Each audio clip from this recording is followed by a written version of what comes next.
Hey, I'm Dr. Ruth Roberts, the original holistic pet health coach, and I am delighted today because Dr. Jeff Grognet is with me. And for those of you that have been following Dr. Jeff, you know and love him. He's producing amazing amounts of content. But let me just give you a little background. So, Jeff is a veterinarian, obviously, graduated in 1983, and he's seen the adoption of alternative therapies develop over his career in animal health. He followed the classic training that I did that we both learned in veterinary school. And this conventional approach is kind of what got us started. But we started seeing that things weren't working out so good. So Dr. Jeff's evolution began by becoming certified in acupuncture, and then he learned and adapted to a chiropractic technique. And he became more concerned over time that the conventional recommendations that veterinarians were making were not quite the right thing. So he developed a very minimalistic vaccine protocol and remarkable feeding changes. And this was a big game changer for many of his patients. He avoids and does not recommend any of the highly processed or ultra processed foods. He is a raw feeder and or using cooked and fresh prepared foods. He also believes that knowledge is power, and he wants every pet parent to learn how to keep their pets as healthy as they can be. And he does not want people to have to take several decades to learn the tricks that he did. So, Dr. Jeff, I am so delighted you are with us today. And we're going to talk about something near and dear to our hearts, which is allergies, which is like skyrocketing. Yeah. Well, they've always been there, man. But the point is, we're not getting any further ahead on this conventionally at all. You know, there's still lots of problems with allergies. The thing that, and this puts it in beautiful perspective for you. When I started practicing, I joined I call it a senior veterinarian. He was only 8 years older than me. But the point is, at the hospital I was at, we had the pharmacy all set up, which was the antibiotics and stuff, and prednisone. And he had little bottles of prednisone already counted out to 30 tablets per bottle, because that sped up things. And that is, he was able to say, oh, your dog needs prednisone, or cat, actually. We used prednisone in cats back then because we didn't know about prednisolone. But the point is, we had those little bottles of 30 tablets all ready to go. And so that when we saw a dog that was itchy, we grabbed the bottle, sent that home, and then they were ready for the refills. Wow, it was great. It was super. And this is the key. Prednisone worked. It got rid of the itch. It was God's gift to veterinary practice, right? But we've come a long way since then. Well, some of us have, but I think that's kind of part of the difficulty, right? So it relieves the symptoms. We used to joke about it being the silver bullet.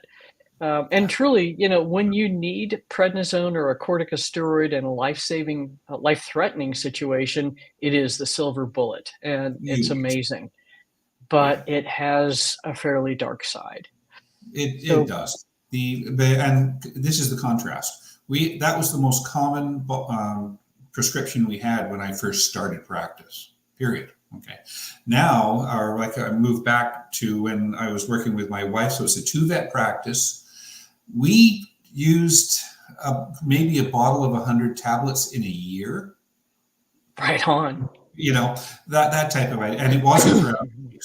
You know, we didn't use it for allergies. We used it for life-threatening things that were happening, as in, hey, we need some heavy drugs here. And so that's the contrast. But the other side is that prednisone got knocked down because of, quote, side effects. And then the next thing that happened is we got these wonderful wonder drugs that came in. And we're talking about Apoquel, Cytopoint. There's some newer ones breaking into the field. But the point is that, wow, we've got this new stuff that we can do it in a totally different way. But we've got some really severe side effects with those things. And so the point is, we needed to, we need to look at it from a critical view, and that is, what can we do better? But I guess the first thing we should do, Ruth, is what are the symptoms of an allergy? We better go over that for everybody so we know what we're talking about. I think so. And I mean, it's really crystal clear when we're in late symptoms, but what are some of the really early symptoms so that people can get the idea, ooh, I maybe need to make some adjustments here? Yeah, yeah. Well, that's certainly reflected in my dog, Shay. Shay has severe food allergies. Coupled with that, he has environmental allergies, usually about July to September. Okay, here's how he shows up, and so this is a good way for you to think about it. His food allergies. If we give him, as I call it, if we waggle a piece of chicken in front of his nose, okay, he has a real bad reaction to chicken, and just a tiny bit, he's got diarrhea. Boom, it happens. If he's got foods that he's not quite as reactive to, he has soft stool. Okay, and late at night we'll hear the funny noises of his intestines. Right? Is he itchy? No, that's the key. Okay, he's just showing intestinal issues with that stuff. So if he gets into something he shouldn't have, bingo, he's got issues. The other side is July, August, September, when the grasses are in full seed. He can go running through a pasture, and we call this, when we go up to the farm, which is my wife's parents' place, and he goes running through the fields and we call it playing with the cows, because cows are there and all that stuff. If we don't do anything, that night he's really itchy. Okay, and primarily on the bottom of his belly, his feet, that type of place. When we walk him in the summer, I always make a point of taking him for a walk down by the river. And then when we've had our walk, he has a floatable Kong. We throw that into the river. He goes for a swim, do that half a dozen times. The itch is gone. Well, that makes sense. There's a management issue there, and that is we have to do that in the summertime, or else if I just take him down and he's running through grasses and comes home, he's going to be paying for it that night, and so am I. I mean, he's really going after his skin. Oh, poor buddy. So that's how he reacts to allergies. So what have you seen? So, and really what I think is important for folks to know too is kind of the little hints that there may be an issue later. And so for many dogs, that may be that their anal glands fill up frequently and they have to get them emptied quite often. It starts with an ear infection in one ear and then it's both ears.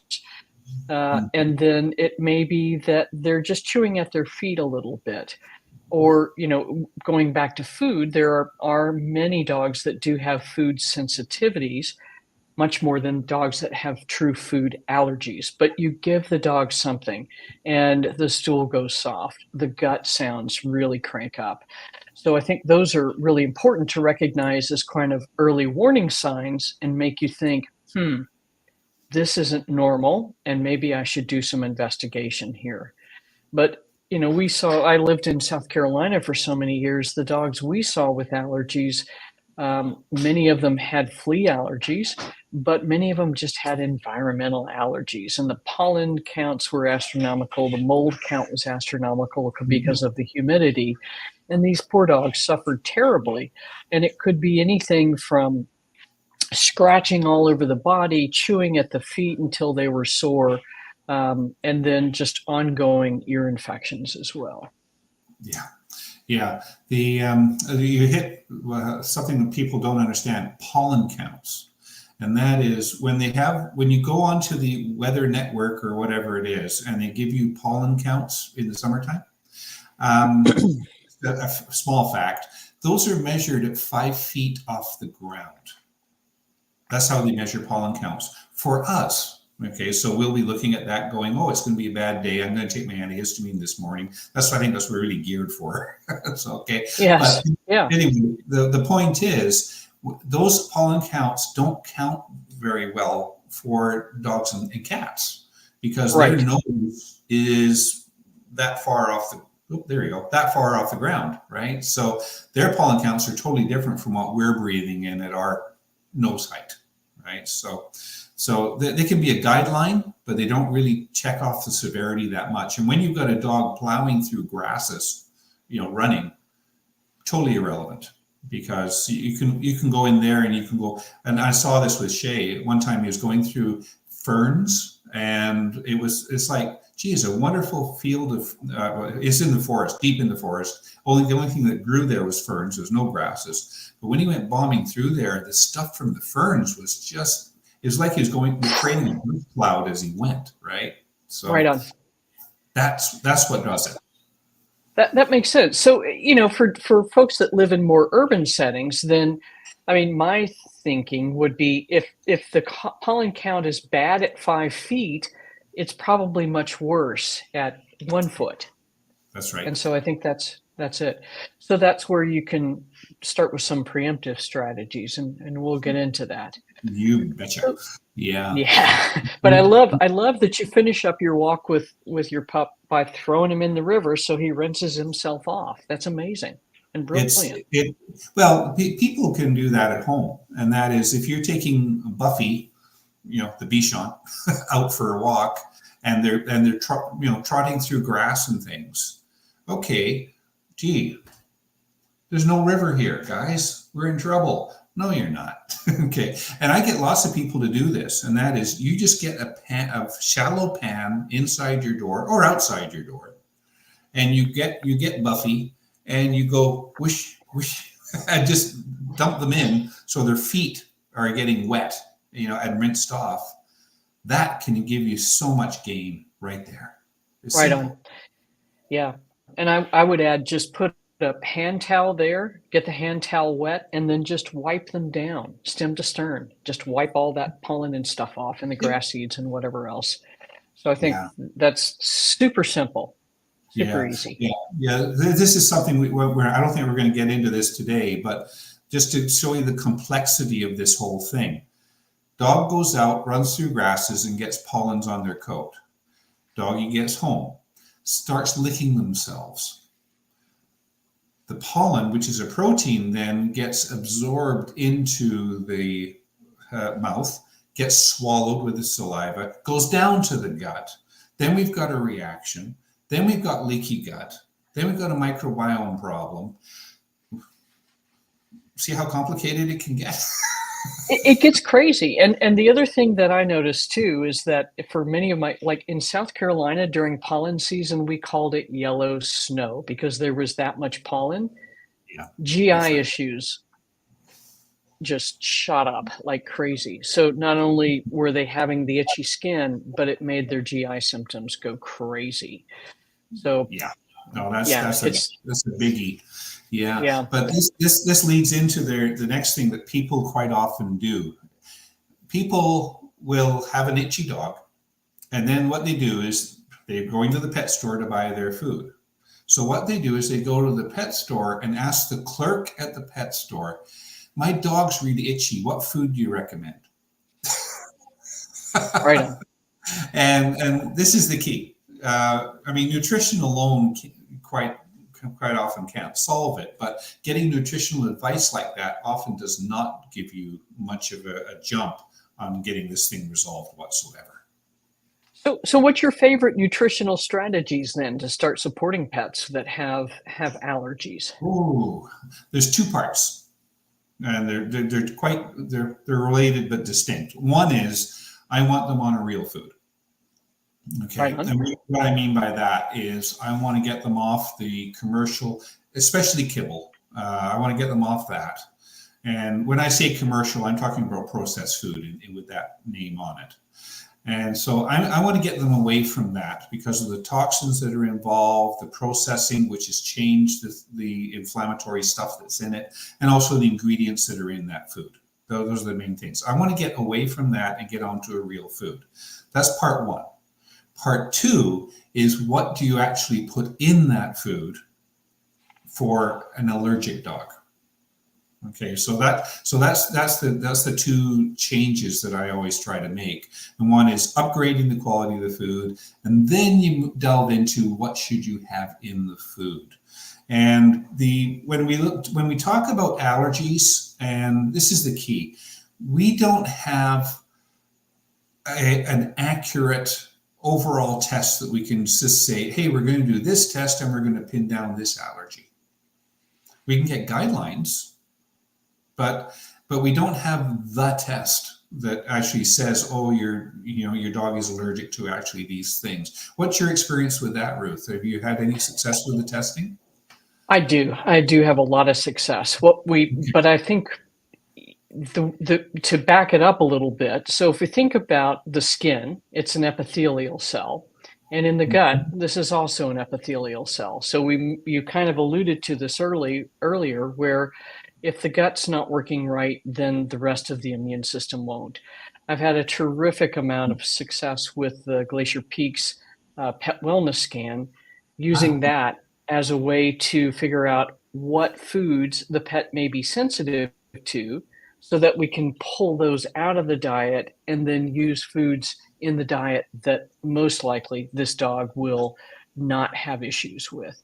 And in fact, that's what I train the coaches to do, is to use this test. And then we'll often develop rotation and elimination diets.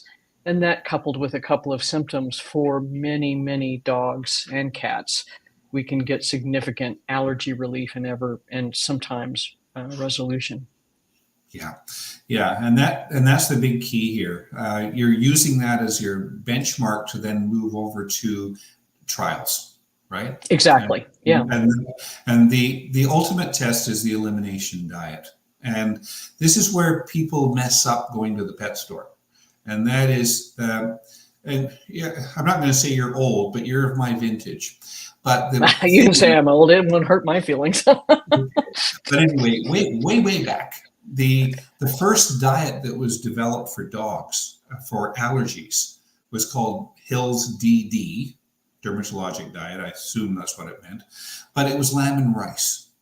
Yep. And the point with that is that when they introduced that was a case of, hey, this is food made for dogs with allergies. And it worked initially because there weren't really many diets out there that had lamb or rice in them.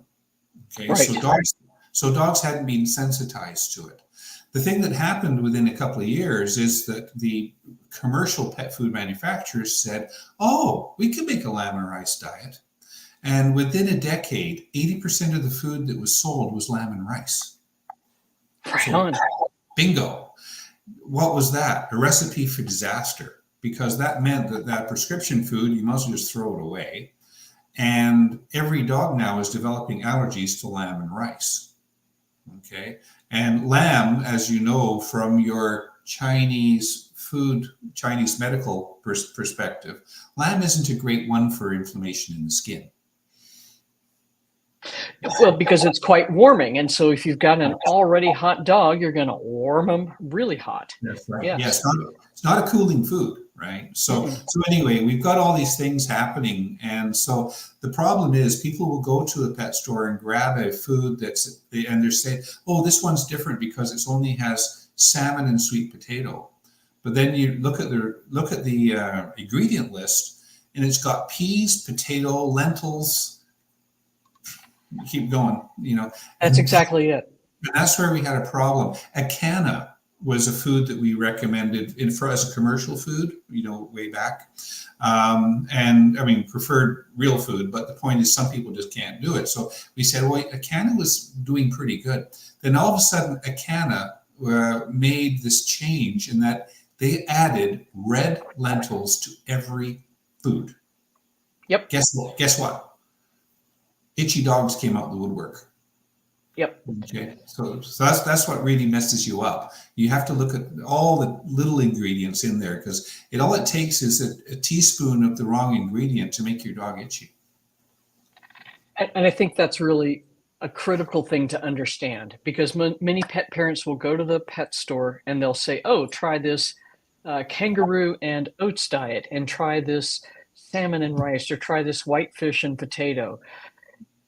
And they think they're changing foods, but because of the little ingredients that are in those bag of foods that are consistent from bag to bag to bag, you're not totally eliminating all of the potential problems. Yeah, that's right. So we have to do the elimination diet, the way that dermatologists do it, and I'm talking about regular conventional dermatologists, they will pick 2 ingredients. And a big one, probably 2 decades ago, was pork and pinto beans. Okay. So the idea being is that most dogs have not had pork, and most dogs certainly have not had pinto beans. So what they did is they put those 2 things together and said, this is going to be the diet. And the whole point of this was that you put them on that food, and it was based on 50-50 in that case. And the thing is, if you get a resolution of the itch, then it tells you that, oh, I think I'm dealing with a food allergy here. Right. And then that opened the door for you, right? And let's make a distinction about that. Food allergy versus food sensitivity. How common are true food allergies? According to the dermatologists, 15% of allergic dogs have food allergies. That's how they determine it. So if you've got 100 itchy dogs, 85 of them are going to be environmental allergies, and 15 are going to be food allergies. In my experience, there's a whole lot more that have, and this is what I call it, food implicated allergies. Okay. That's one way to put it. How's that for a term? Okay. And that is, a true food allergy. And this is where we have to get into the definitions. A true food allergy is kind of like me being allergic to bee stings. Right. And that is, if I get stung by, and I'm not, thankfully, they just hurt like crazy. But most people will do that. They'll get stung by a bee and there's no issue. My sister, right. If she gets stung by a bee, she's got a bee kit so she can put that needle in her butt right away. I mean, okay, that's allergy. Okay. Sensitivity is a whole milder form, isn't it? It is. And really, when we do these tests, the Glacier Peaks tests, basically what the dog reacts to is everything it's been eating for the last 6 months. And so to me, what happens when we take all of those things out and we try to add them back in, if the dog still reacts to it, I will advise clients, okay, wait 18 months before you try this again. And if they react then, that's an allergy. And so if we've done our job and healed the gut, got them on real food, then those food implicated allergies go away. Okay, so that's how. Yeah, that's why I wanted to pull your definition out, because there's a lot of confusion out there. Right on, and there is, and I think it's partly intentional. No, a lot of it is they don't know. Yeah, that's the way that's the way veterinary dermatologists. These are the board certified guys, the ones who got, who took exams and studied like crazy. And hey, they're great, but they're very limited on what they call a food allergy. And so it's kind of like being pregnant. You're either food allergic or you're not. Yes. That's it. And that's often a forever thing. If you truly are allergic to chicken, you will never be able to eat chicken, period. Yeah. Be that dog, man, or beast. Yes.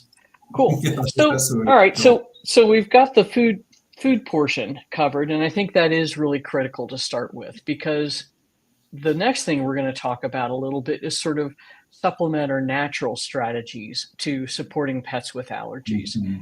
Yeah. So what's your favorite go-tos? I'm going to back you up just a second, and that is we have the conventional way to treat an allergic dog right now is using the medications Apoquel and Cytopoint. And so what I want to hit a little bit is, why don't we want to do that? Right. That's a good point. And so in practice, I mean, we had this quote wonder drug that came out called Apoquel.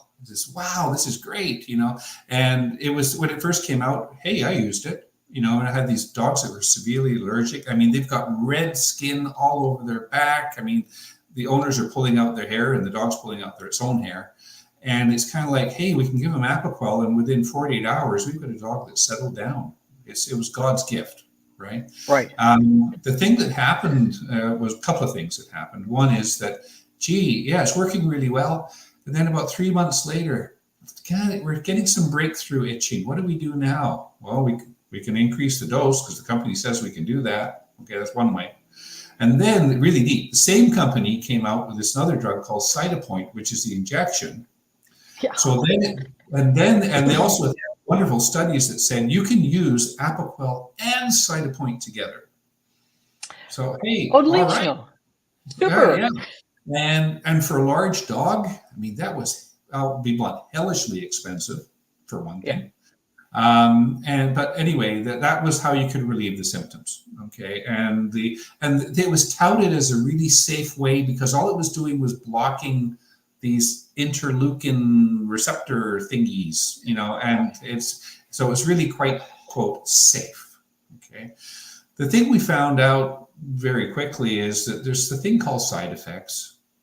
And as you know, probably with this, Ruth, unfortunately, one of the side effects that can happen is that you can see an increased cancer incidence in dogs that are on medications. That's the scariest one for me. That is, we're taking them down the road. We're taking them off this road and putting them down this road. Well, and it's really not cool. So I had a friend who had a Labrador after I left Charleston, South Carolina. She went to the vet for normal Labrador allergies, started the dog on Apoquel at 2. At the age of 4, this dog had metastatic mast cell cancer. And it's like, oh my gosh, what are we doing here? The other thing that's interesting about Apoquel is when it first came out, they had a preliminary study and they had all the dermatologists say that, yeah, Apoquel has far fewer side effects and is much more effective than prednisone. And the FDA finally made the manufacturer pull that off of their information because they couldn't prove it. But because this had been said by the dermatologists and everybody, that's what we all said because now it was the truth. Yeah. And just to throw this one in now, holistic practitioners are actually going the opposite route. And what they're saying is we'd rather use something like prednisone and an antihistamine together because we know what the side effects are. And if we see problems, we can back them off rather than going down the Apoquel's route. Exactly. And and in South Carolina, for these dogs that are literally shredding themselves, sometimes we needed steroids to get some relief so the dog could take a deep breath and start to heal. And then we used other options to help get them off of those drugs with more potential side effects. Yeah, exactly. Yeah. Yeah. The interesting thing is there's a medication, I don't know if you're familiar, one called Nettle Tea. And it's a combination of prednisolone and an antihistamine. It's been around literally for 50 years. Yes. Okay. Yeah, we call it Timerol P in the US. There you go. Okay. Yeah, but the point is, it has less side effects, harmful side effects than Apoquel. Right on. And a much lower dose of prednisone. So, yeah. And a much, much lower dose. So that's kind of neat. So anyway, yes. So anyway, we more or less killed the idea of going conventional here quite nicely. So natural route. What's your favorite thing to do naturally? What's your first step? Honestly, a quercetin and nettles supplement can often provide as much relief as Benadryl. And for some dogs, that may be all they need to get things calmed down. And then I love apple cider vinegar. Rinses, sprays, any of that. I think that provides significant relief pretty quickly. Okay. So you're not spraying it in the mouth to swallow?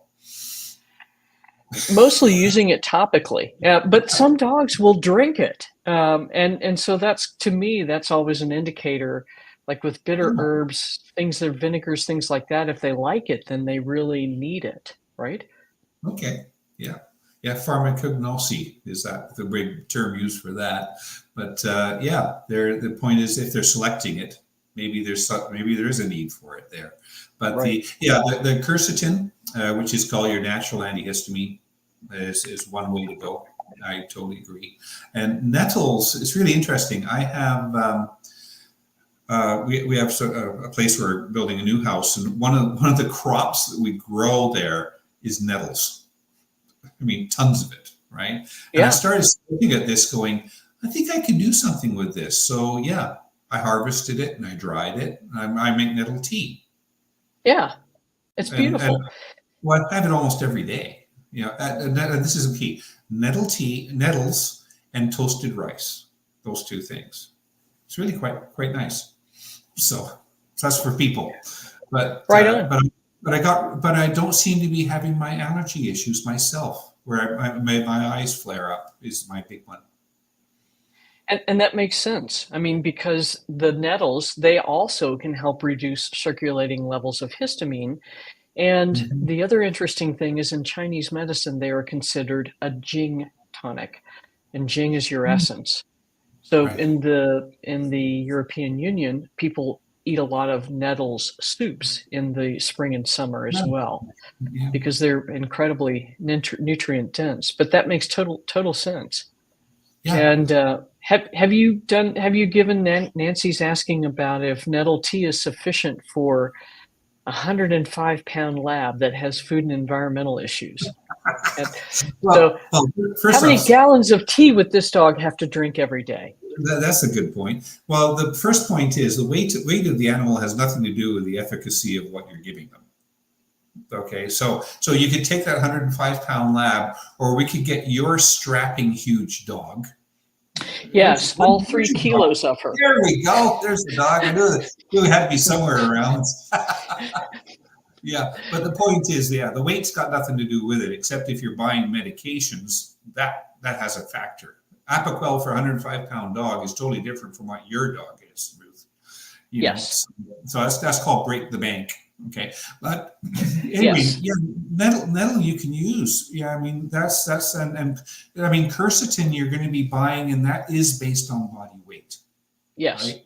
So that for a 105-pound puppy, yeah, that's going to cost you a little bit, you know. And but the point is, I think it's a whole lot cheaper than Apoquel. That's the first thing with that. And a whole lot less side effects. Yeah, a whole lot less side effects. And then the nettle, I mean the way I have it is I will make a tea and I let it steep for five minutes or so. I put about a tablespoon into probably about a 2-cup pot, and that's how I make it. Do you have any other thoughts on dose for tea at all there, Ruth? Or I think I haven't got enough experience with it in dogs to know. I mean, I think you can. Uh, I had some experience with parsley water for kidney and okay, heart disease. Yeah, but yeah, I would just okay. experiment. Have you Yeah. used it for any of your patients, Jeff? Not specifically, no. The way that I know it has been used is to make the tea, and then you can put it onto the food, mix it into the food. Okay, so if you've got a wet food, hey, I'm going to I make it sloppier, right? And you're going to be just putting the nettle tea on there. It doesn't have hardly any flavor. I mean, it's got a little. Actually, the way I do it, there's more flavor from the rice than there is the nettles. But the thing is, and this is the key, you're not going to hurt a dog with how strong the nettle tea is going to be. It's not going to For be sure. okay.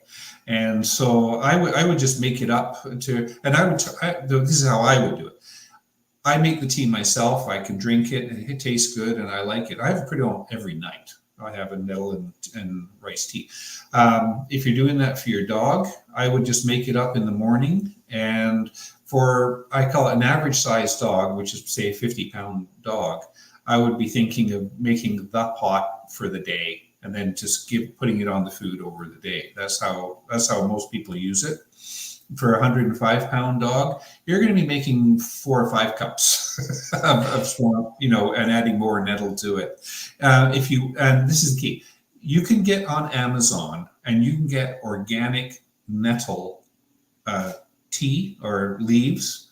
And I saw this, and I got this a few years ago. you can get a large bag that is like a pound, which is a ton of this stuff, Yes. and it's like $20 or so. Okay, Yeah. it'll last you forever. Okay, and so that's a really easy way to get into that field and do it. Right on. Now, one thing I would caution, I've seen this in a few pets. Nettles, stinging nettles are called Hmm. that because when you brush against them when they're fresh, they can Hmm. cause a histaminic reaction.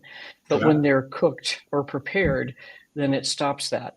But I have seen some dogs actually have more allergic symptoms um, Hmm. and after taking nettles. So just be cognizant of that. It happens rarely, but it does happen. Yeah, yeah. The thing that is that if once you've dried it, and then once you put it in a stew, it shouldn't really be having much of that effect at all, Nope, right? I think shouldn't. you're right there.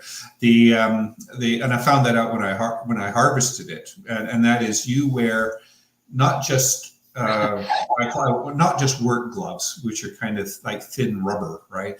You wear ones that are padded and then you use that to pull off the tops of the plants, literally just the top and then a few of the leaves at the top. That's the best way to get fresh leaves, right? And so I was doing that and putting them into a pot, but I made the mistake one time of just going and grabbing some to put on a tray for drying. Ooh, It's like, okay, and your fingers tingle, and it's just yeah. like for well over a day. It's kind of like, oh, that was stupid. We're not going to do that again. Right So, on. but anyway, yeah, nettles and that's certainly a good way. The topical, like you say, using apple cider vinegar. I've had some people have good success using if you're dealing with an allergy that's moved into a localized hotspot. Okay, trim the hair down, and quite often I get them to clean it well and dry it, and then you can put on all kinds of different things, such as like an aloe ointment. That's one way to do it. A lot of people use tea, and that is just make up some black tea and use that as something to put on the surface. Has an astringent property, so it really dries it well. That's nice. One of the things that, if they're really damp and yucky, one of the things I Mhm. used to like to use is clean it as best you can, because often they're uncomfortable.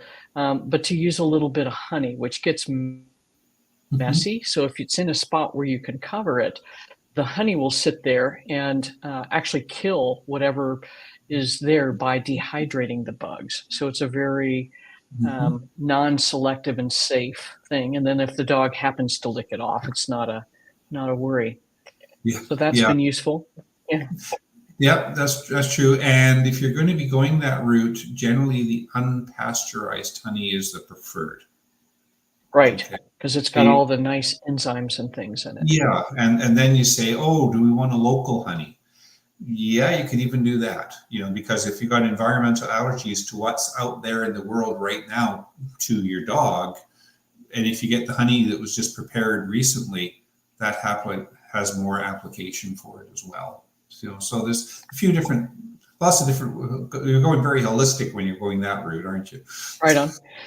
Have you ever used Have you ever used bee pollen for dogs and cats with allergies? Speaking of Way, local bee pollen. way, not actually, I used to do myself. Hmm. I just remembered that. Yeah, years ago. It came in little vials and all that type of thing. Yeah, The thing that we have used more with, and this is acute settings, is the homeopathic apis. right on. That makes sense. Yeah, which is bee. It's not bee pollen. It's bee stinger stuff. A little bee venom. Yeah. Yeah, bee venom. Apiotherapy. That's Yeah. the word I was trying to think of. Yeah, yeah. I did use, I liked bee pollen, local Hmm. bee pollen. So the idea is that you're going to use tiny, tiny doses of bee pollen and work your dog up. And so literally, you'll start with one grain Okay. of bee pollen And if you've got a super itchy dog, you may use or cat, because cats will actually think this is a reasonably good idea. You use a grain of bee pollen for 2 or 3 days. Make sure you're seeing those symptoms. If that's good, then 2 grains for 2 or 3 days, and so on and so forth. Okay. So for little guys like cats, dogs under, say, 15 pounds, then you could use your goal dose would be somewhere around an eighth of a teaspoon, say a quarter of a teaspoon for up to 25 pounds, half a teaspoon for 50, and so on and so forth. And what we found is that for dogs that had chronic seasonal allergies, that it was a very useful adjunct to keeping those symptoms at bay, because essentially we were inoculating or doing like a hyposensitization therapy by gradually working up the dose. Yeah. Yeah, yeah, that's and just to expand on that, one of the treatments that's ironically called natural is doing the allergy testing, and usually it's skin testing, to then create solutions to inject, and they're called allergy solutions, which hyposensitizes them. So you're exposing them to what they're allergic to try and get their immune system to accept it, is how I term it. And that way they don't react anymore. In the dermatologist's hands, the ones that I referred to here, it had about 2/3 success. Yeah, and that's pretty typical. Yeah, but the problem with it is that that's 2/3 success this year to what they're allergic to. Right. Next year, they're going to get allergic to 3 more things, and what do we do now? We retest and get new solutions. So bingo. And then you got another $1,500 right there. Well, and the problem is too, is that for those hyposensitization therapies, it may take 12 months to see results, and that's tough. Yeah, it is hard, and so, yeah, compared to what we're talking about, and that is using a few natural things, when the boarded dermatologists get hold of an allergic dog, they come out of there literally from, these are the ones I have referred to. We come out with a $2,000 bill and a sack full of stuff to give. Yes. And so it's not holistic in any way. They're hitting every angle possible to make sure that they've got it covered, right? Right. And then using shampoos and cream rinses and all this stuff. And I think those things can provide relief, but we're often stripping off whatever of the natural biome is left in the skin. There's certainly, that is a whole field. That's a whole nother. Probably about 15 years ago, they really got into these topical therapies, and as stuff that you could put on that would then, I call more or less, create a shield around the dog to prevent them from getting allergic to, and it was, but it's kind of died. Didn't work. A big thing, and then it kind of just fizzled away. The best thing that I find, and this is like me.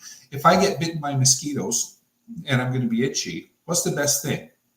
Go swimming. Very simple thing, right? And that is, that really knocked down the itch from the mosquitoes, and I feel a whole lot better. And so that's the I call it simpleton thinking that I have sometimes. And that is, you got an itchy dog, and the skin's really dirty, and we've got all this scurf and stuff. Go for a swim. And right just let that, and then dry them off, and then put, as long as you don't have a white dog, put tea on them. Do that type of idea, right? Right on, or apple cider vinegar, yeah. And Nancy, you're going to find quercetin by itself. You're always going to find with bromelain, because the theory is that enhances absorption. And then here's a product and the bromelain isn't going to hurt anything. That's the big key here. It's a digestive enzyme. Yeah. Yeah.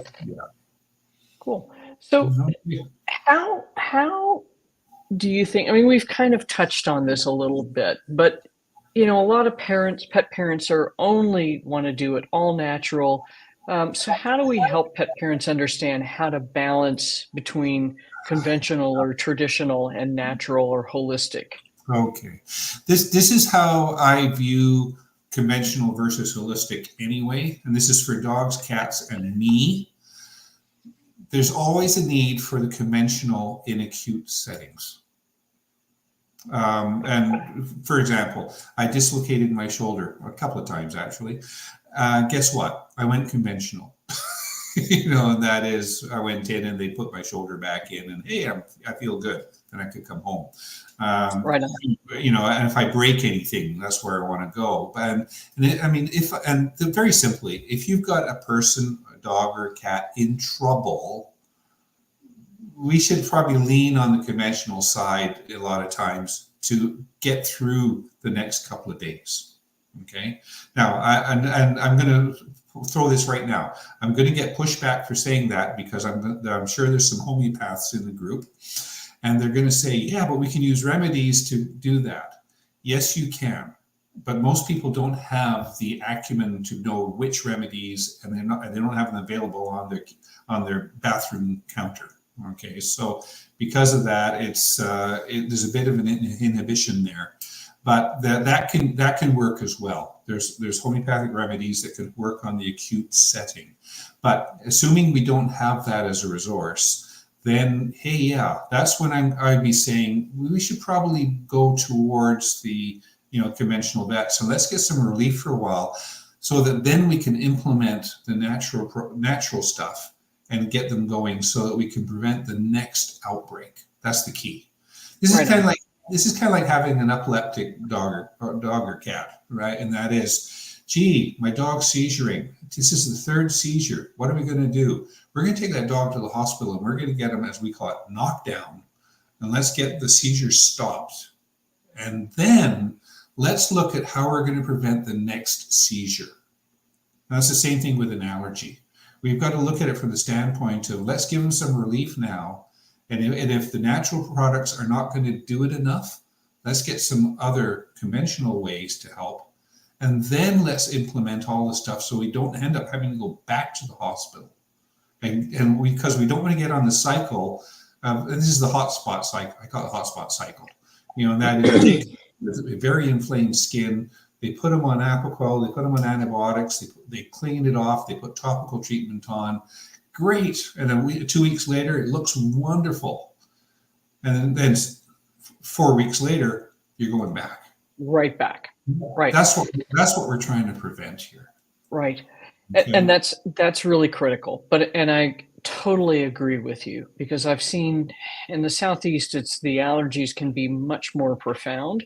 And I've seen dogs that are literally chewing holes in themselves and literally chewing toes off. So we got to stop that, to give the pet parent enough breathing room to start to implement some more holistic or natural strategies. Yeah. It's a balance. And that is, we can't just say, I'm not going to do any conventional stuff. Okay. Actually, last time I went to the hospital, I was in AFib. Okay. I'm not going to go on the natural stuff and start taking supplements while my heart is in afibrillation, thinking that I'm going to convert it. I'm going to go down now. I'm going to get it converted, because there's big advantages to doing it within 6 hours. Okay, so that's the big thing here, But then do I go natural routes to try and prevent the next time? You betcha. Yeah, okay. Exactly. So that's the key. There is no prevention strategy for AFib. You just deal with the symptomatology when it comes up. So right on. You deal that. Well, prevention-wise, this is just for anyone who has AFib. This is really neat. There's a big link with AFib to sleep apnea. I have not had a problem since I treated my sleep apnea, and you're gonna love this one. I sleep with a ball in the middle of my back, tied to the waist of my PJs, so that way I can't sleep on my back and go into sleep apnea. I have to sleep on my side. Fascinating. Cool. By sleeping on my side, I don't go into the sleep apnea. And my wife Amazing. does it. I don't do the snoring type thing, right? Your wife probably loves this strategy. Well, she was the one that actually came up with this. So it wasn't me. She did lots of research on it and said, you need to go, and what you do, I started out with a tennis ball, you put it in a sock, and you stitch the sock to the waistband of your pajamas. Amazing. Now that was too soft for me. It actually felt good. So what I ended up doing was, you're gonna love it, getting one of my dog's toys. It was a ball that was really hard with nubbies on it. Mm, I can't roll onto that one. It hurts. that caught your attention. It's Yeah. perfect. Okay. And Right my on. Beautiful. anyway, the point is that does, so that's a natural way to do things, right? Right on. So that's what everyone has to investigate for allergies. What are the natural ways that we can do this, right? So Right on. but there, one thing we should probably just just go home with is there are certain breeds that are really prone to allergies. And my number one dog for allergies at my hospital, and especially when we started looking at food, was the Goldens. Right. They were top of my list. I think it's Liza's raising a really good question. Why are there so many dogs with allergy symptoms? And so my bent is that we are spaying and neutering these guys so young. And there is indeed evidence that there's a very marked increase in luteinizing hormone. And in fact, we know that the levels of receptors for luteinizing hormones increase dramatically in these dogs that have been spayed and neutered in the skin, amongst other places. So I think this is one of the factors. And then, we have, like you said, we've got the Goldies, we've got the Labradors, we've got the brachycephalic breeds. But that's the thing. I mean, it used to be really breed specific, but I don't think it is anymore. But there are certainly breeds with tendencies. Yeah. Yeah, I guess I go on. There's a breed tendencies because we'll have families that have horrible allergies, so it's definitely genetic to some degree.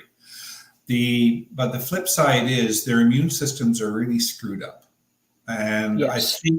I'm going to blame everything, and that is we've got a spaying and neutering. We're just sort of coming to realizations that we've been screwing it up for the last 5 decades. The other side is we're being feeding commercial foods that are inflammatory. And so that has a bearing. And we talk about the omega-6, omega-3 fatty acid ratios. And then just the other thing, processing brings all this stuff out. And the other side is we're also putting toxins into the body. And there I'm talking about the monthly or tri-monthly or whatever flea medications, heartworm medications, all that stuff, which are poisons. They're poisons to kill we think they're only selectively poison to the parasites.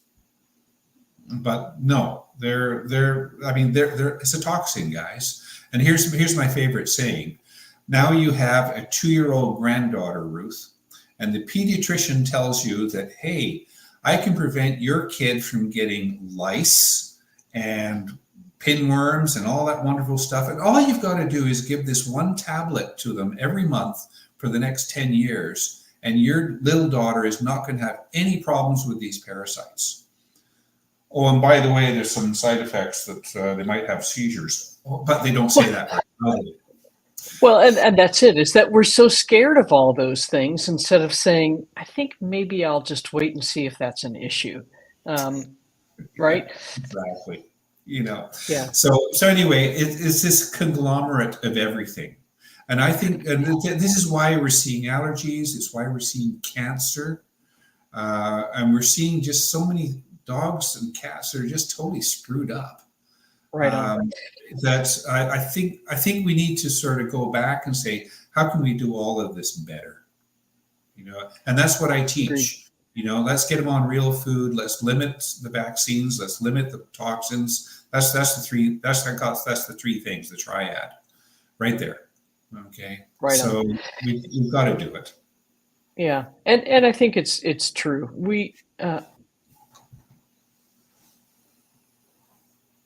And yes, I'm going to pop this up because yes, please do not buy Trifexis. Please, please, please do not buy this. Here's the logic of this drug.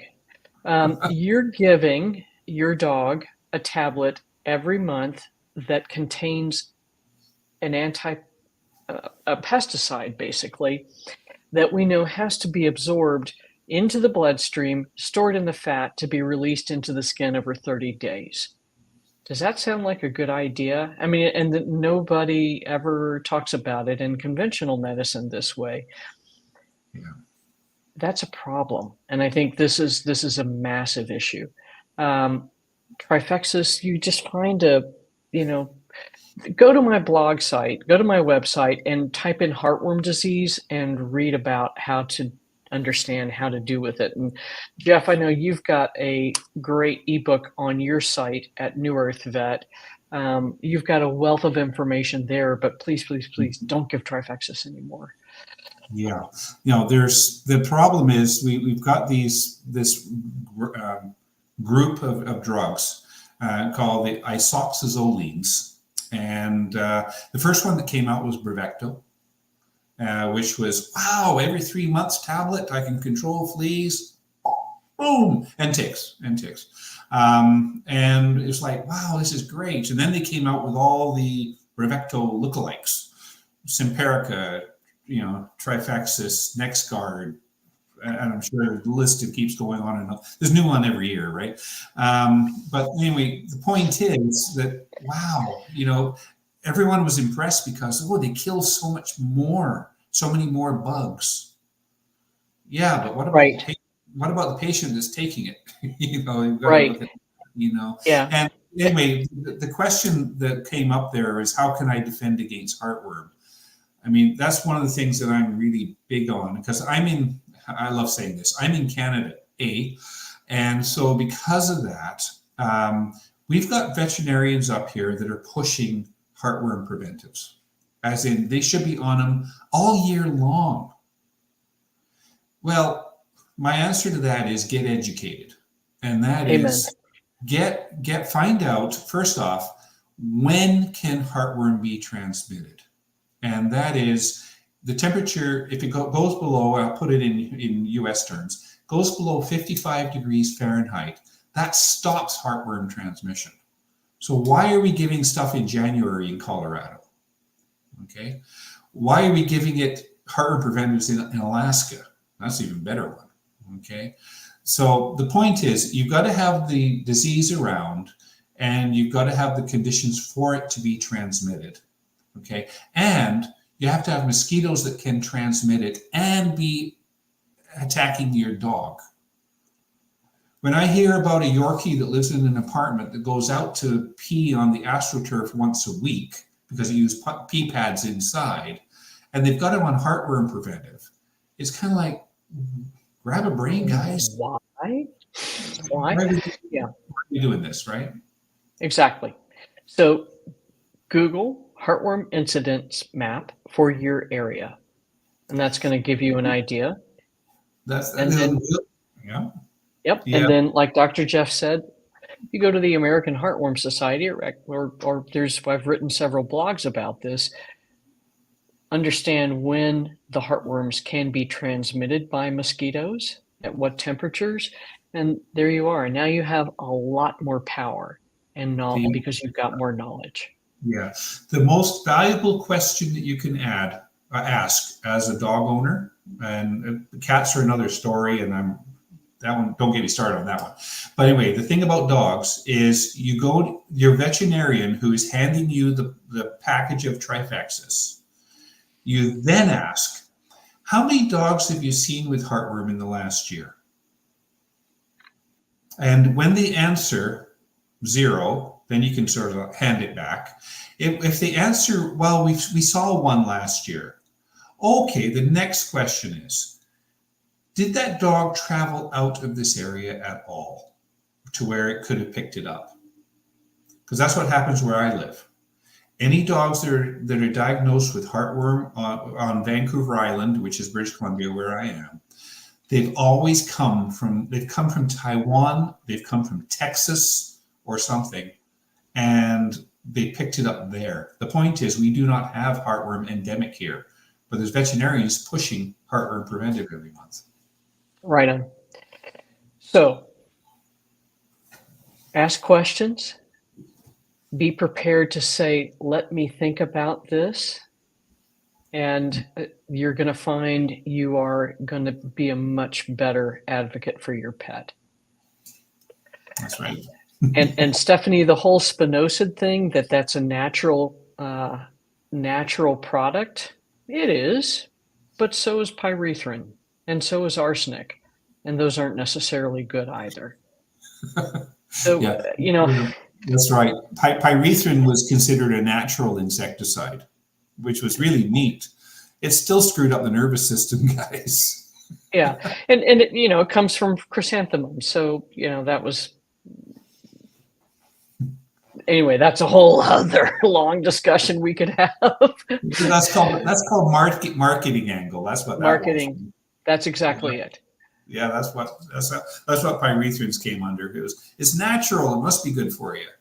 Yeah. Right. So is smoking cigarettes, according to the doctors back in the 60s. Who used to, you and I are both old enough. Maybe you had this experience. I know I did, where the doctor is smoking in the exam room, and it's like, and that was normal. Yeah, so, exactly. That was the good old days, right? Well, Dr. Jeff, we've learned something. Okay. A few things. Every now and again, we can change things. Thank you so much for joining. This has been a lot of fun. I'm going to drop your website in here one more time. What's the booklet? If they go to to your website, New Earth Vet, what's there for them? Yeah, it's newearthvet.com. And if you go there and if you sort of hang around for a few seconds, there'll be a pop-up that comes up, say you can get an ebook. Or if you go to the top, it says free ebook. Click one of those two. That has just some really good, short, workable information you can implement on diet, parasites, vaccines, those three things. I call that the triad, the three pillars. Okay. The things that you can do. Yeah, exactly. And so for those of you that are asking a little more complex questions, and you need help and you don't have a holistic vet in your area, that's exactly what the holistic pet health coaches are for.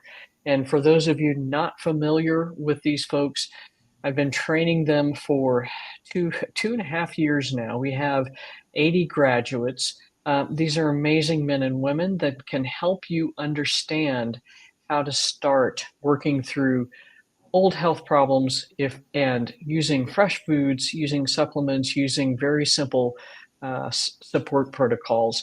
For those of you that don't have access to a holistic veterinarian in your area, they can be an absolute game changer. And Daniela, this is great to hear. In Brazil, you all take a much more holistic approach and have been for years than the rest of us up in the northern part of the Americas. So good to see from you.